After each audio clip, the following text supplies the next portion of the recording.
Okay, I think we're ready to start the second half of our program.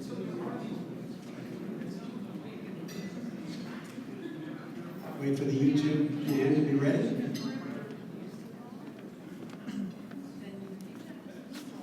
I'm going to ask our representative, Glenn Rothman, who's here with us tonight, to say a few remarks. He was here for the first part of the program, and he'd like to say a few remarks about what he's heard and say hello to you. Well, first of all, I'm glad to be here. I'm going to walk out after like the first or second question. It doesn't mean I'm walking out in a huff. It means they have to be somewhere in Fond du Lac. But I was really glad to be here tonight. I always think this is nice when you put a variety of these things. It's nice to hear people with different backgrounds. And it's particularly, I think, an enjoyable thing. We should saw a few more students here, but it's enjoy. I guess they're just getting back. But it's neat to be able to attend a forum in which you see people from such diverse backgrounds discussing the issue of the day. And I really can't think of anywhere else in my congressional district, which comprises the state, where there's anything quite this neat. There's a cool thing, and something else that's kind of nice, but we haven't discussed Martin Luther King up here. It provides kind of the reason for the topic, and to be honest, in my entire district, I think this is the only place I can go tonight where they're doing something that would be connected with Martin Luther King Day, so congratulations for that as well, and thanks for allowing me to eat the wonderful food.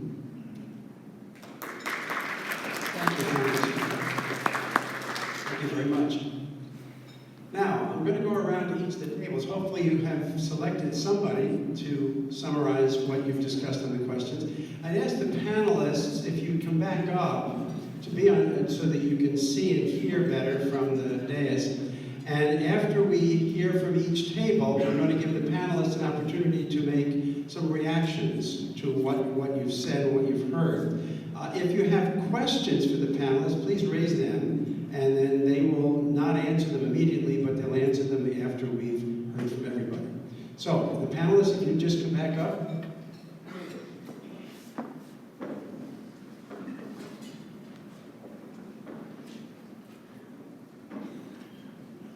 Thank you. Which table would like to start?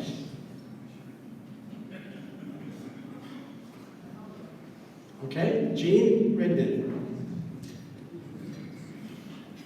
Okay, so we had congressmen at our table, so we got a little political talking going on as well.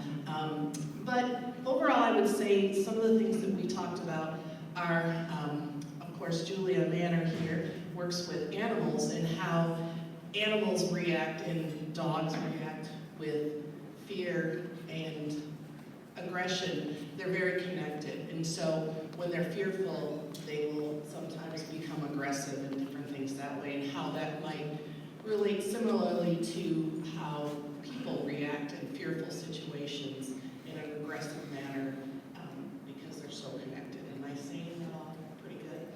The other thing that we talked about, and I'll kind of self-disclose here and may get myself into a little trouble, but when we were talking about the idea of how these things have affected us personally,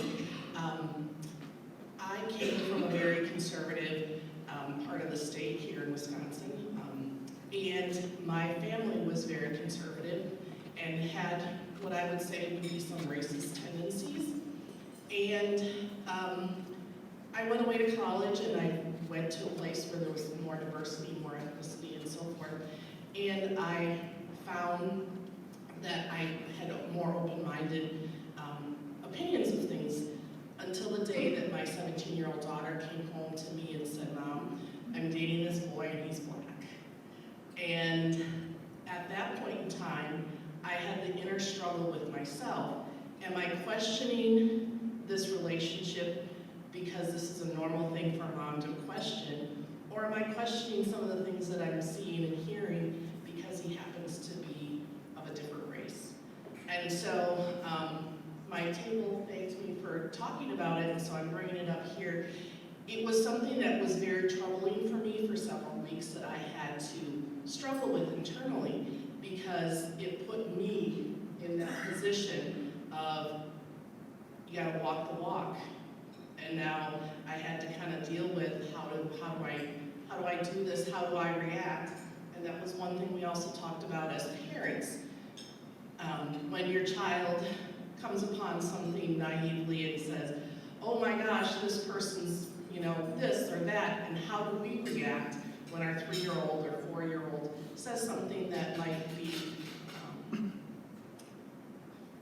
raise alarm for certain people and different things on that way. And so we have to check our reactions as adults sometimes and how that will affect the way our children react. I think I'm summarizing. Okay, thank you. Thank you, Professor Rigby. How about this table right here? Mandy? My name is Mandy, and I've had the opportunity to serve at this campus for 5 years as a campus minister, and so I'm really happy to get to be here tonight. Okay, a few things. I'm sorry, guys, that I'm not going to represent us all as well as I'd hope. We realized at our table how hard it is to stand up and be an advocate for yourself. It's much easier to try to do it for others, and so it's a good reminder that we are here for each other and that we should treat ourselves with the same love and passion that we would fight for someone else. We talked about when we come from an area or a place of privilege, how the worst thing we can do is to stay silent. And so when we got to the question about where does the hate come from, it was hard to ignore that our chief leader right now has spoken some very hateful words. And so we talked about the responsibility that we have, no matter what political party we feel we're part of or represent even, to denounce and say, that's not okay. And so I definitely feel that way. I think a lot of students here feel that way, and I definitely speak specifically to our representative, and we're really glad you're here tonight. But I think that it's an obligation and a responsibility to denounce hateful words, especially when we're given a platform to do it. Not just Facebook, and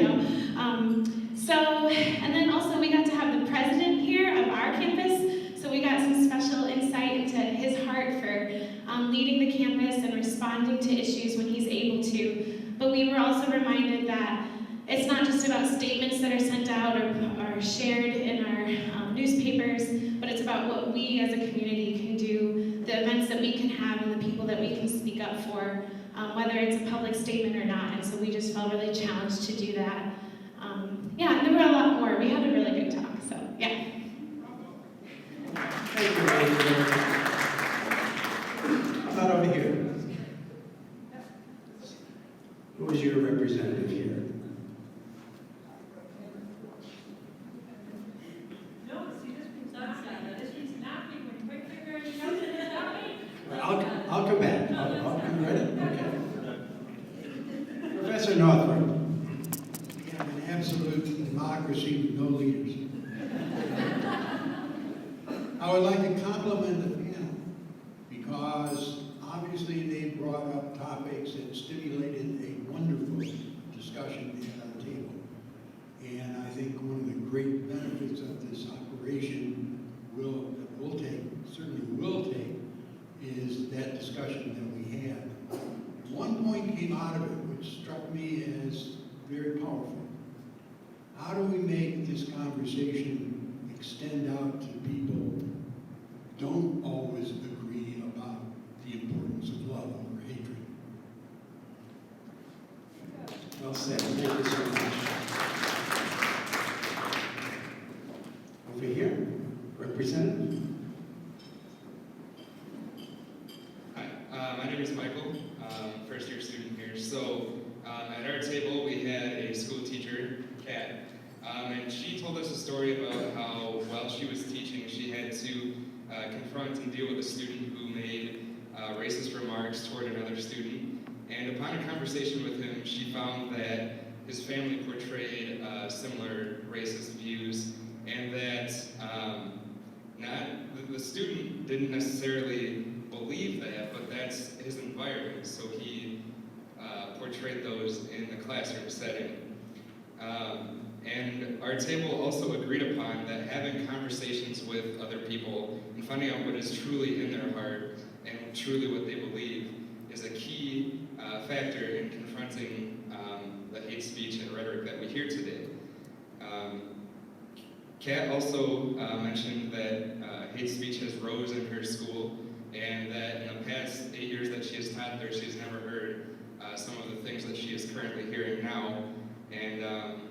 our table would associate that with the current political climate and the current president, giving a new platform to some of these hateful remarks that we hear, and almost making it a normal thing in society to hear some of the unfortunate things that we hear, and that those things are not okay, of course. We also agreed as the table that it's our duty to start these types of conversations that confront racial bias or hateful rhetoric, and that it takes love, and it does not take self-righteous anger or anything like that to actually change a person. It takes love, it takes compassion, it takes understanding in order to move forward as a society. And what we would also say is that you have to find out why a person believes what they believe. You have to ask, why do you think you're justified in saying that? Why do you feel the way that you feel? In order to truly understand and start to change a person. Thank you. Thank you very much. How about this table? The representative left. Austin, come back here. Oh, boy. Our videographer is the representative, so he'll leave the camera for a moment.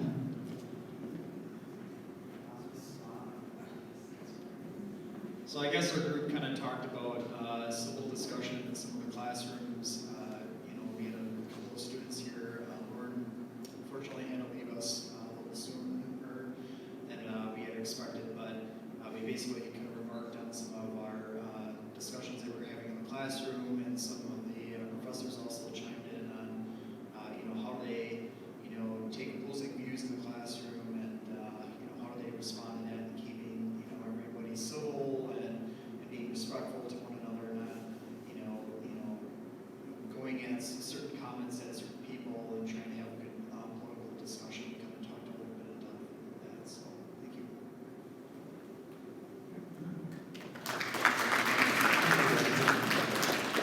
Let's give him a second round of applause. He works very hard for the Center for Public.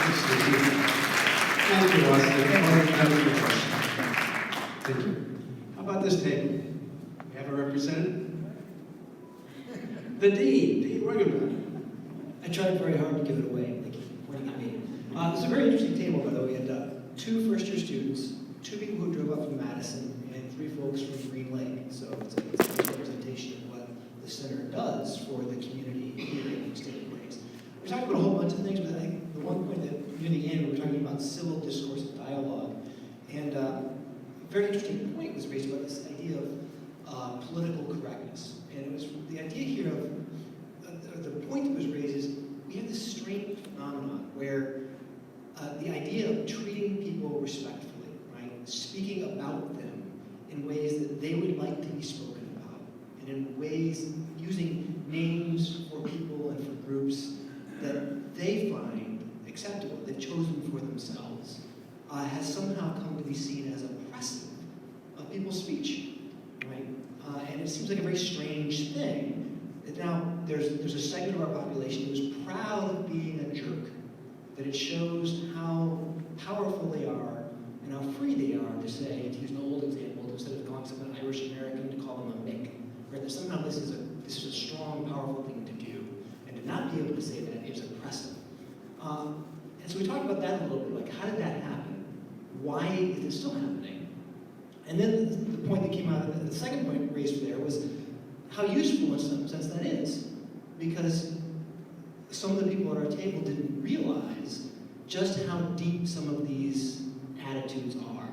And now that there's a population of people who feel like they, by rejecting political correctness, they get to say all these disrespectful, horrible things and be proud of it, lets you see just how deep this pathology is. And so there's some value to this odd discourse, which then led us to our third point, for the most of our discussion at the end here, which is, well, how do we get it back now? How do we, having seen it now, how do we create a civil society in which people are willing to think about themselves as owing respect to others without feeling oppressed by that? And how do we help people speak to one another respectfully without feeling like they're giving up their dignity or their power? And that was an interesting conversation. Two ideas came out. One was political mobilization. We have several groups, several people here who are here in part because they feel mobilized by the current environment or looking for things to do to help change the climate politically and locally. And the other, of course, is the old idea of education and critical thinking, which is, nice to hear as a professor. So.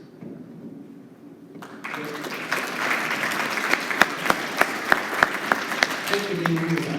Last but not least, this table here. Who is the representative? Professor Sarah Frohard Lane.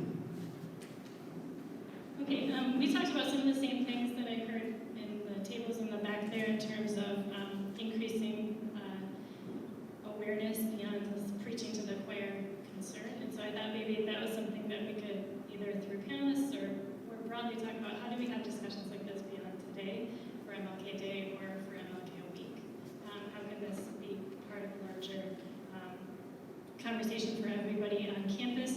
And we also talked, and it was tangential in parts, but I think relevant about the broader idea of building community, and that is perhaps not a direct answer to some of what we're seeing, but an important way to address some of the concerns here. We also raised questions like looking at the issue of making the bias and hate incident reporting tool more appealing, or we questioned that term that many of us at this table came up with. But so the question of making it more accessible, what is the purpose there? So what is the larger goal that we have in getting more people to report there? And then also, what does it matter? Really, I don't know. Like, how should we think about it? If it's one person who reports or 100 people, how should that change how we respond on campus? We also talked about we used the term deflating the hate by inflating the love, and how in some ways that seems very positive and easy, but then also with that comes the need for confrontation as well, and that kind of echoes some of what others have said, that can make it tricky, right, to figure out how do you engage in confrontation when you find things that are hateful, and how best to respond there. Thank you, Sarah.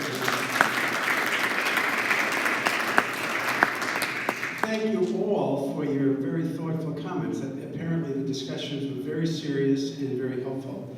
The panel has been very patient listening to these responses, and I'd like to give them a few minutes now.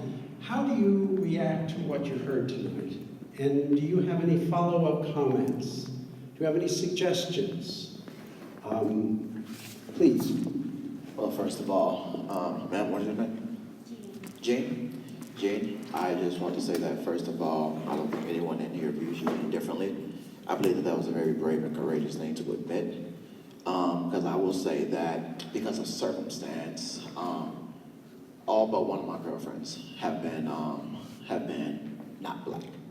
And every parent in those relationships have felt a certain type of way about me because I've been black. And so, and it took them a while to admit that they had some inner soul searching to work on, and they never openly admitted it, even though I'm no longer like in those family circles or anything like that. But the fact of the matter is that here, in front of strangers, you were candid, you were honest, and you were just open about some self-reflection that you had to do. And I just want to say that as someone who's dealt with, parents who didn't want their daughters dating me because I was black, that I appreciate what you did today, and that I'm pretty sure that, if your daughter is still in a relationship with that young man, that I know that as time goes on, that you will continue to develop, that you will continue to progress, and that you will be a strong advocate for that young man. And so I just want to be able to thank you for saying what you said in front of everyone. I loved hearing sort of the consensus about more discourse, more conversation, more bringing people together, and especially discussing, even if you don't agree with someone, even if you feel like someone has made a racially motivated comment or something like that, to see them where they're at and try to have a conversation with them to see, what is truly in their hearts. I really enjoyed that comment. I think at Ripon College, our diversity groups do a really wonderful job to try to create events and to create activities that reach out to people outside of just the choir, of individuals who are part of those diversity groups. I would like to see Ripon College students try to expand their curiosity more beyond, I kind of stepped out of my comfort zone. I attended a Ripon College Republicans meeting, and it made a world of difference in my eyes, especially going into the 2018 elections. Where do these people really stand? So for the students in the room, I would really like to see more people stepping out of their comfort zones to really, go to those diversity group meetings and try to expand your knowledge, but also, for me, my fellow Democrats in the room, go to a Republicans meeting, go to Student Senate, see what really is out there, because that's where those conversations happen. We can't keep having conversations within a choir of people who already agree with each other. So I'm gonna go one more time, because Representative Grothman, I wanna get you before you leave. Because one of the things that we've, talked about in this room today is the act of not being silent. Because the act of hate, of this language of, us against them, that's a very dangerous thing for us to do. That hate is typically followed by process and followed by example. And so with that being said, I'm pretty sure you're no stranger to Mr. Trump and some of the things that he's been saying. I'm just very curious as to how, you feel about some of the comments that he's made. And I'm going to ask for a sincere response instead of a political response. That's fine. Well, first of all, I wish I could say who Donald Trump very well. I wish I could say I knew Donald Trump very well, but if you're in Congress, you soon realize you're one of 435 congressmen, and it's not like I get to talk to Donald Trump every week or every month or every year. I think so far I've had a 1 minute, since he got elected, I've had maybe one to 2 minute conversation, a couple handshakes with him. I think sometimes when he tweets, it's not helpful because it doesn't come across that professionally. I think sometimes people exaggerate what he says. I think if you meet him, he's obviously a people person and enjoys being around people.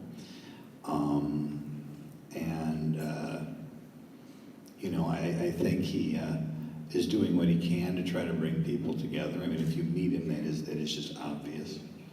And I think he has had to put up with, to a certain extent, self-inflicted, more scrutiny than other presidents. I think at the table I mentioned that the past president brought Al Sharpton into the White House something like 80 times. And that was kind of stunning to me, but nobody ever made a big ruckus out of it. I know that's the answer you wanted, but hopefully I will get a chance to see him more in the future, and if you ask in a year, maybe I'll be able to say I do talk to Donald Trump and he listens to me and whatnot. And now I feel bad that I have to go, but I'm supposed to be in Fond du Lac. Well, I will say one other thing. It's a good thing you're all here. One thing something that I think is lost in this discussion is I think America itself is compared to other places around the globe at other times about the most diverse, tolerant place you're going to find. And I think sometimes you look at the news. I was talking a couple weeks ago to a woman who was Ethiopian, and the horrific things that are going on in Ethiopia there, because people are members of different groups or different tribes. People dying. People in the room, you'd say, oh, there are 2 Ethiopian people, and you see there the horrible things that are going on. You talk about separatist movements in Spain. I know some people from India and what's going on there. I talked to a woman who was a black woman from Brazil who came here a little while ago, and she was so elated to be in America where people were really not prejudiced like they were in Brazil. So I really think, well, it's a good thing. We work on tolerance and respecting each other. I think we can't forget that I think if you talk to people around the globe and you look to the outright civil wars where people are dying frequently, and the separatist movements based on the most tiny ethnic differences, and you compare that to the United States, well, you can always improve. America is a very good place to live. and now I gotta take off. Thank you for those words, Congressman. Thank you so much for coming.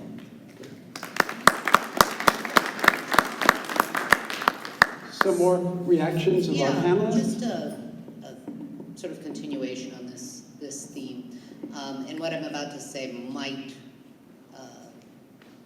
not be popular.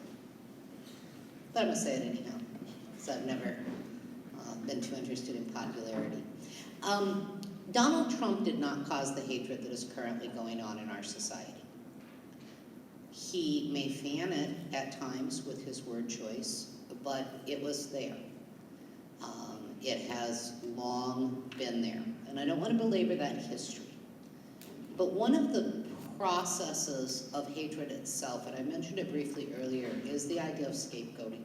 And scapegoating occurs when we blame others unfairly. I'm not going to get into a bunch of the theory about this, about reverse power differentials, etc. But it's false blame. And the reason I want to mention this is because I think that a lot of us spend a lot of time right now blaming President Trump. And every time I hear people do that, every time I find myself doing that, though I'm starting to blame Twitter accounts more than anything, I'm reminded of a bit of wisdom that I had the privilege to get from a man who will never again step foot outside a prison in the state of Wisconsin. I do some work with an inmate group, and a few years ago, one of the older men in this particular group scolded a young man in the group. Scolded is kind of an understatement, actually. The older prisoner just called him out and said, "Stop, I won't hear it." And he had some rank, some authority within the system. And so everyone got a little quiet, and I must say, in a room full of 50 male prisoners, I got a little quiet too, when there was clearly tension.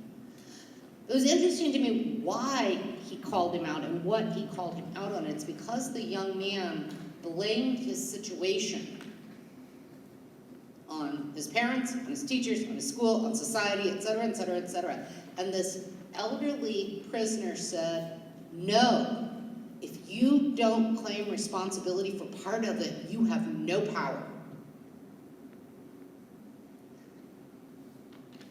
The current political climate may be feeding hatred, but hatred has been there.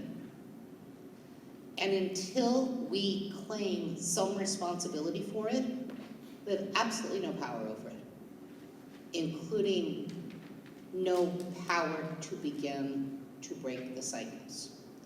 So I think that one thing we can do is not only say, what are they doing to cause hate, but what am I doing to perpetuate it as well? That's when we start to find solutions. Can I ask you a question? Do you think that, I would agree with you, I think that having somebody, a political candidate who is saying hateful things is a symptom of the disease, right? The hate lived there, it's resonating with people, right? Do you think that, and to me, just, I don't know, if you look at a bell curve, there's always going to be outliers, people who are on extremes of one side or another, either extremely compassionate and kind and generous. Like, you know, we work with one woman in Madison named Jackie Millar, who was shot in the head and immediately forgave the 2 juveniles who shot her, right? You have that on one side. And then you have the person who, on the other side, who has their shoelace stepped on or looked at the wrong way and things go sideways. But I think what makes me more upset than kind of the loose cannon who says and thinks negative things is, I guess what I observe is people who could be allies being complacent. So if I said, for example, if I said hate and hateful speech and calling certain countries shitholes was unhelpful, you know, I would, like, in some ways, don't we have an obligation as allies to do better than that? I'm not at all saying that we shouldn't respond. I'm a communication professor. I love response. Yeah. Okay, absolutely. But we don't stop there. Yeah. okay? So the issue is, what can we say to critique in a civil way, in a respectful way, positions we disagree with? But then what are we doing to ensure that people don't feel whatever the political impulse was to think that that was the best solution available? You know, if I feel very strongly against a current political climate, should I be running for office? Should I be more politically engaged? And then I bring a lot of it back to our own home, and I use home metaphorically here.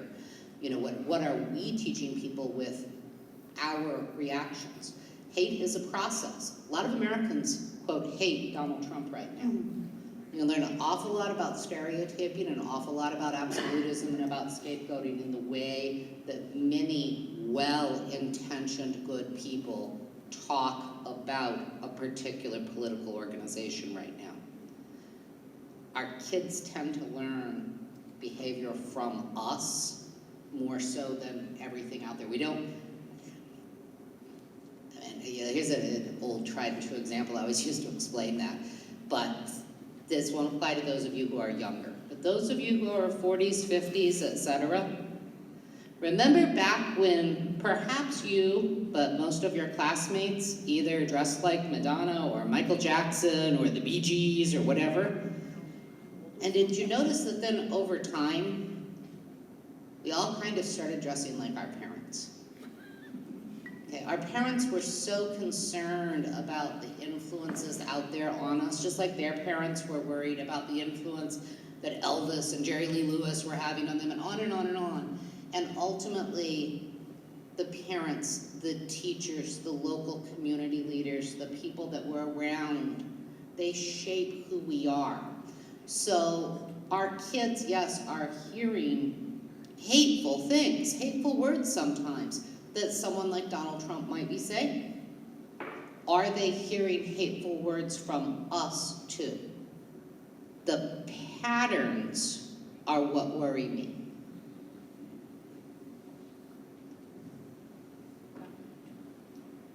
Professor Frohard-Lane? Yeah, I was just wondering, I really appreciated what you said, Jody, about like what am I doing to perpetuate hate and what am I doing to perpetuate the problem? So I thought maybe we could take a hypothetical. Let's say you're at an MLK Day celebration at Ripon College, and an elected official who has the floor uses the chance to respond to a question about hate and language of hate to, on MLK Day, malign a civil rights leader. What do you do?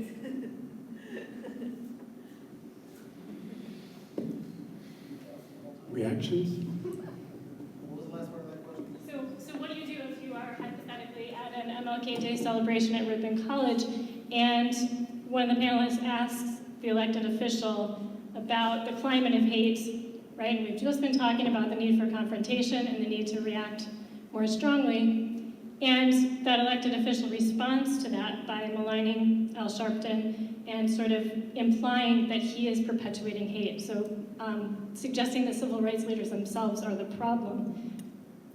What would you do in that situation? Does it not be part of the problem? I mean, before he runs away in fear. Before he runs away. Before he runs away, yes. Reactions? Sure, I think you've got a couple of strategies that you can take in that kind of situation. One thing that you can do always is direct confrontation. Okay? Another thing you can do is ask questions and allow the person to get the argument out, whatever the argument is, and trust that other audience members are going to apply critical thinking to the situation themselves.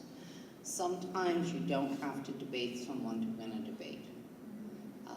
Former president of this college actually said something once that I really like. He said, you don't always have to prove somebody wrong to convince them you're right. And then sometimes the best way to handle a difficult situation is simply to show the opposite in the next comment. So, those are just strategies. Any final comments from the panel? I would say in a situation which that happens, if it does ever, to make sure that it's known that it was said. Make sure that it doesn't, You know, if you're bothered by that, if anyone is bothered by that particularly, you know, this is on YouTube. If this situation was YouTube, make sure that it's shared, that this particular person who will be running for re-election in 2018, you know, that their words are known, that they indeed said that, that's not fake news, that that person feels like Al Sharpton, and maybe our current civil rights leaders right now are a problem and are perpetuating issues that he doesn't feel like are large enough to speak of because we aren't living in a country that has a civil war. So that would be my suggestion as well. If it bothers you, let it be known. And yeah, in case that ever did happen, that sounds crazy, but I don't think that would happen. But in the scenario in which that did happen, you know, I think it would be helpful if the elected official stayed and gave the person that asked the question an opportunity to be able to rebuttal. Or If they had to go to Fond du Lac. or if they had to go to Fond du Lac. They have email.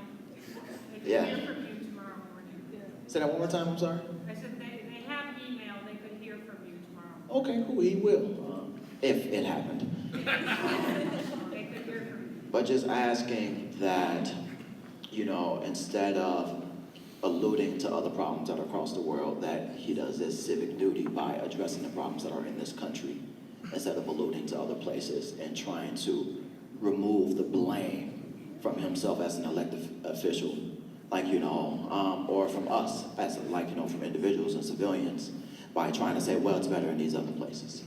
You know, if there's a problem in your family, you will look at other families and say, like, oh, well, at least I won't beat you. But I still say, but at the end of the day, you still, like, verbally abuse your child or your family members. So just ask that they stick to the topic, speak more clearly, and not speak through implications and inferences. So. I just wanted to say, Jody, speaking to Jody's point about the pattern and how we all, it's a bigger issue than one individual, I was frankly, and I'm the publisher of the local paper, I was astounded he sat there and nobody, and for all our talk, nobody challenged him until LP, and you did your civic duty, which we should have done, and asked, and I don't know if you heard, but yesterday he was on a Sunday morning talk show, Mike Gosha, in Milwaukee, and he got very legalistic, saying, well, the president may not have said it, and by the way, Senator Durbin is known for lying. Instead of addressing the issue of referring to people as living in shitholes or shithouses, I think they took a legalistic definition and said, well, he didn't say shitholes, or shitholes, because he said shithouses. But we all sat there, and we're all feeling pretty good about ourselves tonight, but nobody challenged him until LP did, and had LP not done it, he would have walked out of here, and nobody would have taken him to task. He's our representative. So thank you.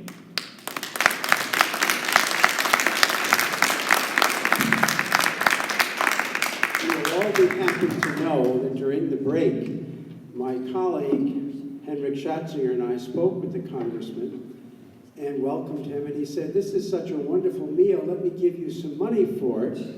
And Henrik, quick on the draw, said, no, but please come back and debate your opponent on our campus in October. So hopefully, thank you, Henrik, for that very constructive reaction. Hopefully he'll be back, and hopefully his opponent will be here, and hopefully some of us will be able to engage him further in his positions. I'd like to make some concluding remarks and then indicate what other events we have coming in the week for Martin Luther King commemoration, and then thank the panelists. As we bring our conversations this evening to a close on hate crimes and how to reduce them, I'd like to recall the words of Martin Luther King Jr. himself in his letter from the Birmingham jail in April 1963 to white liberal leaders, especially clergy in the North, who criticized him. And in that letter, one of the things he said was, shallow understanding from people of goodwill is more frustrating than absolute misunderstandings from people of ill will. Lukewarm acceptance is much more bewildering than outright rejection. I hope we've all come to understand tonight more profoundly some of these issues really are, and that we leave here with more than just a shallow understanding or a lukewarm acceptance that, gee, somebody should do something about it. I think we heard some very constructive suggestions from the different tables and from the panel about what we should do. Dr. King warned that there comes a time when silence is betrayal. And I think we heard a lot of very constructive suggestions tonight about that we should not be silent, first of all with ourselves, that we should take responsibility to when we add to the situation rather than be constructive about it, or when we just remain silent. And that we find ways to build community, reach out to those who are different from ourselves, to find out what is in their minds. One of the deepest problems we have in our society is that the polarization that occurs along so many lines prevents people from realizing that people on the other side are also human beings. And when you understand where they're coming from and what they're suffering, maybe there's a way to build bridges again. That's the challenge, I think, that Dr. King leaves with us, because he never gave up on anybody. He truly believed that with the right strategy, the right behavior, people could come to understand problems together. So let us leave tonight with some of these thoughts. I'd like to really thank the panelists for some very constructive remarks. I'd like to thank you all for your participation. And I'd like to have everyone give a round of support for the panelists, thanks, and also for each other.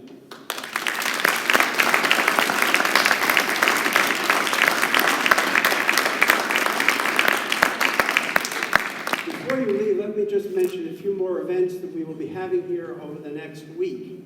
On Tuesday morning, next week on January 23rd, right here in Great Hall, there will be the annual Reverend Martin Luther King Jr. Awards Breakfast from 8:30 to 10 a.m.